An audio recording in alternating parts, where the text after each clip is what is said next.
Hello बच्चों। तो आप लोग का जो है 10th का विज्ञान अध्याय 1 का जो है 40 MCQ प्रश्न अभी हम लोग पढ़ने वाले हो। तो आप सभी कॉपी पेन के साथ बैठ जाएंगे। यहाँ पर जो है ऑप्शन के अनुसार अपना सही उत्तर को जो है अपना पहचान कीजिएगा और लास्ट में सभी प्रश्न के बाद अपना स्कोर कितना आप स्कोर प्राप्त किए हैं कमेंट्स में ज़रूर बताइएगा। तो चलिए हम लोग एक एक प्रश्न करके बारी बारी जानते हैं। तो ये रहा आपका पहला प्रश्न। पहला प्रश्न है, श्वसन किस प्रकार की अभिक्रिया है? आप अपना ऑप्शन चुन करके जो सही लगे और अपना स्कोर कीजिए। पहला है ऊष्माक्षेपी अभिक्रिया, दूसरा है ऊष्माशोषी अभिक्रिया, तीसरा है संयोजन अभिक्रिया और चौथा है अवघटन अभिक्रिया। तो बताइए जल्दी से श्वसन किस प्रकार की अभिक्रिया है, अपना आंसर कमेंट्स कर दीजिएगा। तो आपका जो है ऑप्शन सही वाला ये रहा, ठीक है ना, ऊष्माक्षेपी अभिक्रिया। आगे बढ़ते हैं हम लोग। नेक्स्ट प्रश्न, मैग्नीशियम रिबन को वायु में जलाने पर क्या बनता है? मैग्नीशियम रिबन को वायु में जलाने पर क्या बनता है, ठीक है ना। ऑप्शन के अनुसार आप लोग बताइए। Magnesium chloride, magnesium carbonate, magnesium oxide, magnesium sulphate, ठीक है। अपना सही आंसर जल्दी से कमेंट्स कीजिए। चलिए राइट आंसर हो जाएगा मैग्नीशियम ऑक्साइड, ठीक है। चलिए नेक्स्ट प्रश्न, लोहे की वस्तु पर जंग लगना किस प्रकार की अभिक्रिया है? लोहे की वस्तुओं पर जंग लगना किस प्रकार की अभिक्रिया है? तो ऑप्शन सुनिएगा, अपचयन, संक्षारण, विस्थापन, ठीक है ना। तो हो जाएगा आपका सही वाला ऑप्शन संक्षारण, ठीक है ना। इसके बाद है नेक्स्ट प्रश्न, चिप्स की थैली में कौन सी गैस भरी जाती है ताकि वे खराब ना हो? तो जो है अपना सही आंसर जो है कमेंट्स करिएगा, ठीक है ना। ऑक्सीजन है ऑप्शन में, ए में जो है ऑक्सीजन, बी में है हाइड्रोजन, सी में नाइट्रोजन और डी में है कार्बन डाइऑक्साइड। तो चिप्स की थैली में जो है कौन सी गैस भरी जाती है जिससे वो खराब ना हो? तो अपना आंसर जल्दी से पिक कीजिए। बिल्कुल नाइट्रोजन, ठीक है ना। चलिए आगे प्रश्न को बढ़ाते हैं। सिल्वर क्लोराइड जिसे AgCl से सूचित करते हैं, ठीक है ना, को सूर्य के प्रकाश में रखने पर इसका रंग कैसा हो जाता है? सूर्य की जो है प्रकाश में रखने पर इसका रंग कैसा हो जाता है?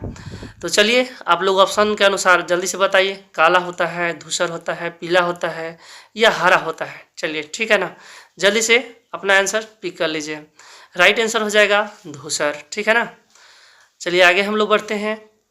साग सब्जियों या वनस्पति द्रव को विघटित होकर, ठीक है ना, कंपोस्ट बनना किस प्रकार की अभिक्रिया का उदाहरण है?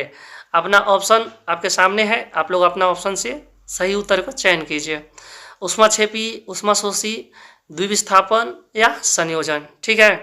तो चलिए राइट आंसर हो जाएगा ऊष्माक्षेपी। आगे बढ़ते हैं हम लोग। आगे प्रश्न है, जो है कैल्शियम ऑक्साइड प्लस जल और कैल्शियम जो है तीर के निशान, इसके बाद है कैल्शियम हाइड्रोक्साइड, ये इक्वेशन है और इसके साथ ही जो है ऊष्मा का भी निर्माण हो रहा है। तो बताना है कि यह किस प्रकार की अभिक्रिया है। ए में है संयोजन, बी में है विस्थापन, सी में है ए में वियोजन था, ठीक है ना, और बी में है विस्थापन और सी में संयोजन और डी में विस्थापन अभिक्रिया। तो अपना सही आंसर जल्दी से पिक कर लीजिए, संयोजन अभिक्रिया, जिसका भी होगा बिल्कुल राइट। चलिए आगे बढ़ते हैं हम लोग। क्वेश्चन है, चूना पत्थर यानी कि चूना पत्थर को क्या करते हैं, कैल्शियम कार्बोनेट को गर्म करने पर वह कैल्शियम ऑक्साइड और कार्बन डाइऑक्साइड में टूट जाता है। यह मतलब यह कैसी अभिक्रिया है, ठीक है ना, यह कैसी अभिक्रिया है आपको बताना है। ए में है वियोजन और बी में है संयोजन और सी में है विस्थापन और डी में ऊष्माक्षेपी। राइट आंसर जल्दी से कमेंट्स कीजिए, हो जाएगा बिल्कुल राइट वियोजन अभिक्रिया, ठीक है ना। चलिए आगे हम लोग बढ़ते हैं। आगे प्रश्न है, दीवारों पर सफ़ेदी करने के लिए किस विलयन का उपयोग किया जाता है? दीवारों पर जो है ना पीछे सफ़ेदी जो होता है, पेंट होता है, वो जो है किस विलयन के द्वारा होता है बताना है। ए में है बिना बुझा हुआ चूना, बी में है बुझा हुआ चूना, सी में है संगमरमर, इसके बाद डी में है कैल्शियम क्लोराइड। आपका जो है सूत्र में भी दिया गया है और उसके नाम के साथ दिया गया है। अपना आंसर जल्दी से कमेंट कीजिए। राइट आंसर हो जाएगा कैल्शियम हाइड्रोक्साइड, क्योंकि बुझा हुआ चूना जो होता है ना, जो हम लोग बाज़ार से लाते हैं बिना बुझा हुआ चूना, फिर उसको जो है हम लोग पानी में घोल करके मिलाते हैं, तो पानी में घोलने के बाद जो है ठंडा हो जाता है, जिसे हम लोग कैल्शियम हाइड्रोक्साइड सूत्र के रूप में या बुझा हुआ चूना कहते हैं, ठीक है ना। इसी से जो है दीवारों पे पुताई किया जाता है। चलिए नेक्स्ट प्रश्न की ओर हम लोग आगे बढ़ते हैं। आगे प्रश्न देखिए, अभिक्रिया दिया गया है और बताना है कि यह अभिक्रिया जो है किस प्रकार का अभिक्रिया है।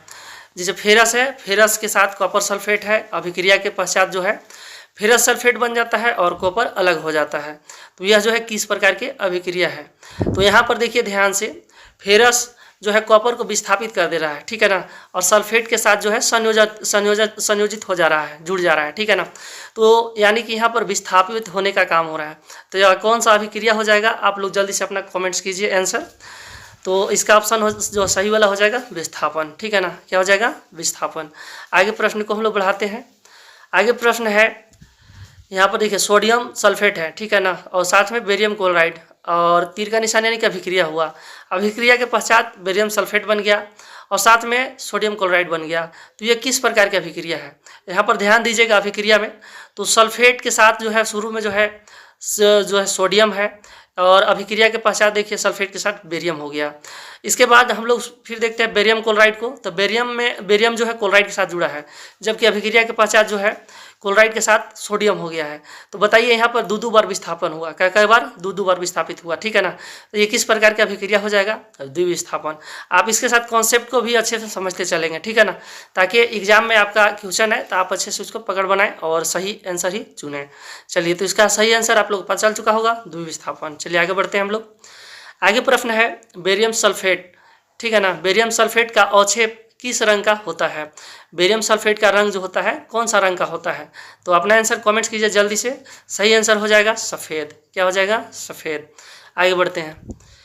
उपचयन अभिक्रिया में क्या होता है। उपचयन जो अभिक्रिया होता है, आप चयन उपचयन पढ़े होंगे, तो इसमें क्या होता है, ऑक्सीजन बढ़ता है या ऑक्सीजन घटता है, या हाइड्रोजन बढ़ता है या नाइट्रोजन बढ़ता है, ठीक है ना। सही आंसर जल्दी से कमेंट्स कीजिए। बिल्कुल राइट, जिनका भी ऑक्सीजन है, ठीक है ना, ऑक्सीजन बढ़ता है ना। चलिए आगे हम लोग प्रश्न बढ़ाते हैं।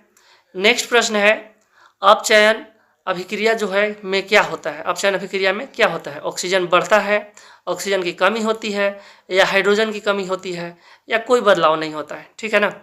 तो अपना सही आंसर जल्दी से कमेंट्स कीजिए। राइट आंसर हो जाएगा ऑक्सीजन का ह्रास, बी वाला ऑप्शन, ठीक है ना। चलिए आगे बढ़ते हैं। दिया गया है अभिक्रिया और इस अभिक्रिया में बताना है किसका उपचयन हो रहा है, ठीक है ना।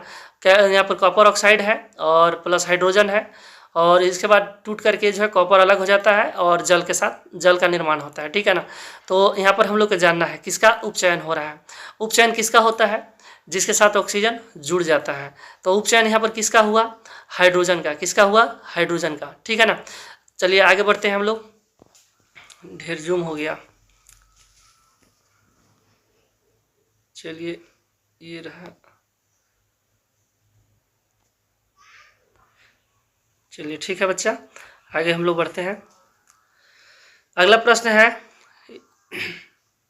दूध से दही बनना कैसा परिवर्तन है। दूध से दही बनना कैसा परिवर्तन है। देखिए इस क्वेश्चन को आप लोग 8 क्लास से ही पढ़ते आ रहे हैं, 9th में भी पढ़े होंगे, 10th में भी मिल रहा है। तो अपना जो है सही आंसर जल्दी से बताइए। राइट हो जाएगा रासायनिक परिवर्तन, ठीक है ना। आगे बढ़ते हैं हम लोग।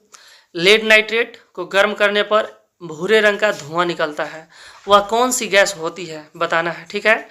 जो है आपका ऑप्शन जो है सामने है, फटाक से बताइएगा।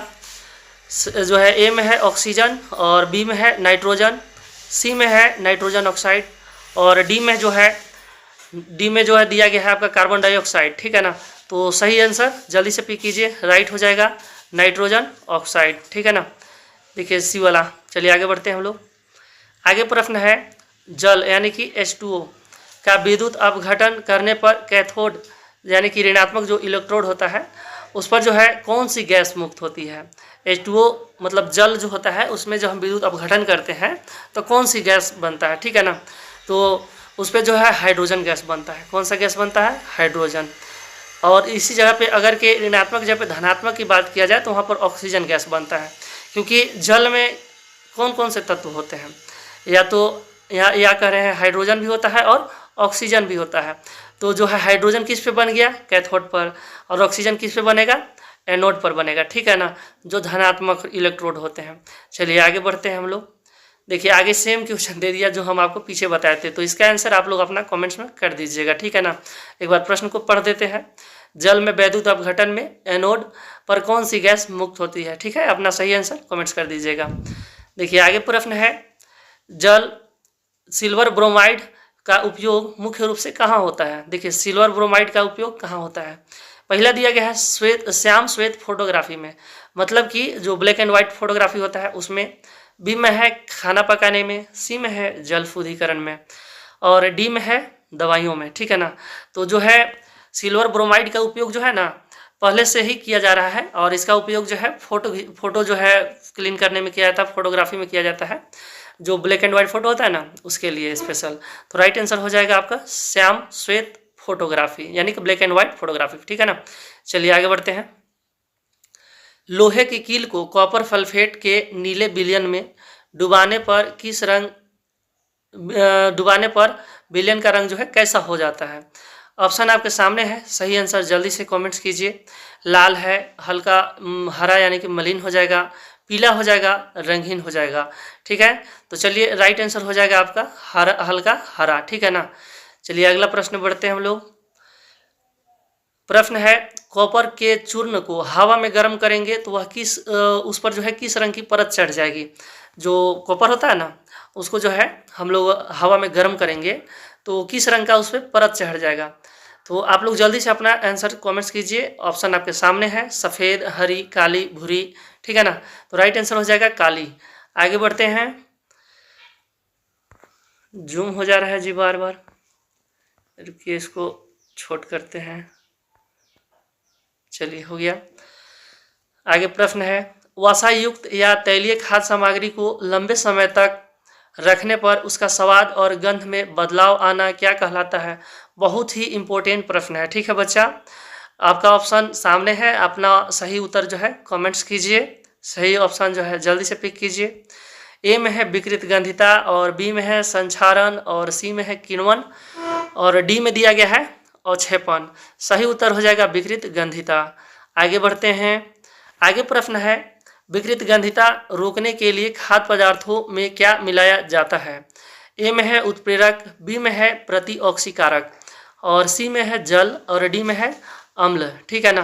तो अपना उत्तर जल्दी से कमेंट्स कीजिए। सही उत्तर हो जाएगा प्रतिऑक्सीकारक, इसको एंटी ऑक्सीडेंट भी बोलते हैं। चलिए आगे प्रश्न है, प्राकृतिक गैस। ठीक है ना। प्राकृतिक गैस जो होता है जिसको CH4 से सूचित किया जाता है, मीथेन भी कहा जाता है, इसका दहन करना कैसी अभिक्रिया है। ए में है उष्माक्षेपी, बी में है उष्माशोषी, और सी में है विस्थापन, और डी में है वियोजन। तो अपना उत्तर जल्दी से कमेंट्स कीजिए। उत्तर जो हो जाएगा उष्माक्षेपी, क्योंकि इसको जलाते हैं तो हमें उष्मा भी मिलता है, और जिस अभिक्रिया के बाद जो है ऊर्जा मिलता है, नहीं उष्मा मिलता है, उसको हम लोग क्या बोलते हैं, उष्माक्षेपी अभिक्रिया बोलते हैं। ठीक है ना। कॉन्सेप्ट को क्लियर करते चलेंगे। और किसी अभिक्रिया में उस अभिक्रिया के दौरान उष्मा की आवश्यकता है तो उसे उष्मा शोषी कहेंगे। ठीक है। चलिए आगे बढ़ते हैं। देखिए यहाँ पर अभिक्रिया दिया गया है, जिंक है, हाइड्रोजन सल्फेट है। अभिक्रिया के बाद जो है जिंक सल्फेट बन गया और साथ में हाइड्रोजन अलग हो गया। तो यहाँ पर भी देखिए किस प्रकार की अभिक्रिया हुआ है। आप अपना आंसर कमेंट्स कर दीजिएगा, क्योंकि इस तरह क्वेश्चन हम आपको जस्ट अभी पीछे बताए हैं।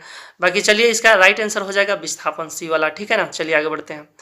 नेक्स्ट प्रश्न है, संगमरमर जिसे मार्बल कहते हैं, ठीक है ना, का रासायनिक सूत्र क्या होगा बताना है आपको। ऐसे पीछे अभी हम इसके बारे में चर्चा किए थे। जो है इसका सही उत्तर हो जाएगा कैल्शियम कार्बोनेट। ठीक है ना, जो कि आपका ऑप्शन ए में दिया गया है। आगे प्रश्न को बढ़ते हैं हम लोग। दिया गया है 28वां प्रश्न है। ठीक है ना। हम लोग देखिए धीरे धीरे कड़ी में 28वां प्रश्न पहुंच गए हैं, और आप सभी प्रश्न के साथ कॉन्सेप्ट को भी समझेंगे, क्योंकि हम प्रश्न एक बता रहे हैं लेकिन उसके साथ उसका जो लॉजिक है, कॉन्सेप्ट है, उसको भी हम बताते चल रहे हैं। तो प्रश्न है, बिना बुझा हुआ चूना का रासायनिक सूत्र। ठीक है ना। तो ए में है कैल्शियम कार्बोनेट, बी में है कैल्शियम ऑक्साइड, और सी में दिया गया है कैल्शियम हाइड्रो ऑक्साइड, और डी में है कैल्शियम क्लोराइड। ठीक है ना। तो बिना बुझा हुआ चूना का सूत्र होता है कैल्शियम कार्बोनेट। रुकिएगा, सॉरी, हम उसका बता दिए, संगमरमर का कैल्शियम ऑक्साइड होता है। ठीक है ना।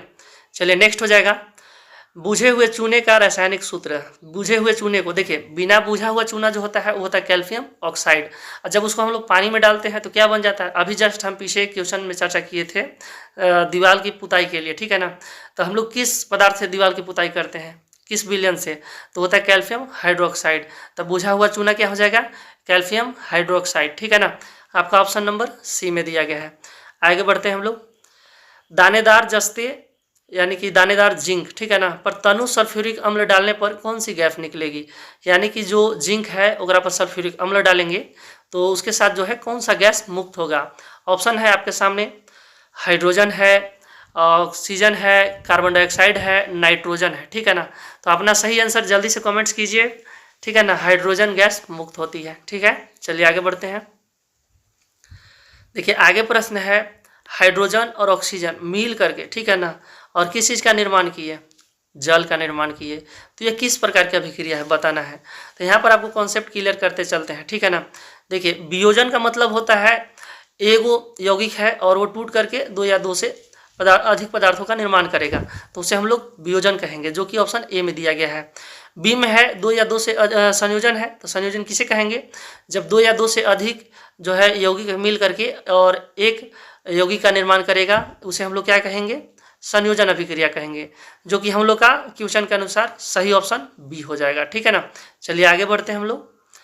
नेक्स्ट प्रश्न है, किसी रासायनिक अभिक्रिया में भाग लेने वाले, मतलब शुरू में जो पदार्थ आता है तीर के, जो आपका जो तीर के बाईं ओर जो पदार्थ होते हैं भाग लेते हैं, उसे क्या कहते हैं? ठीक है ना।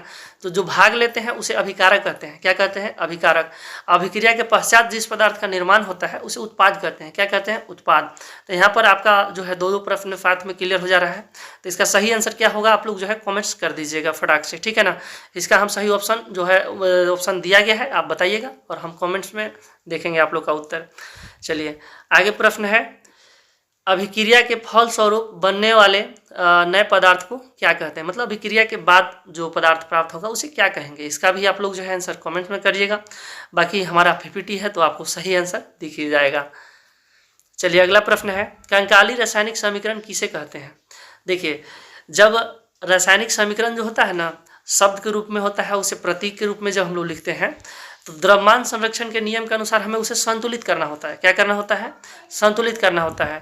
जब रासायनिक समीकरण को संतुलित करते हैं तो उसे हम लोग संतुलित रासायनिक समीकरण कहते हैं, और जो असंतुलित रासायनिक समीकरण होता है उसी को कंकाली समीकरण कहते हैं। तो आपको ऑप्शन पता चल ही गया होगा, सही आंसर जो हो जाएगा असंतुलित समीकरण। चलिए आगे बढ़ते हैं हम लोग। तो जो है अगला प्रश्न है, रासायनिक समीकरण को संतुलित करना विज्ञान के किस नियम पर आधारित है?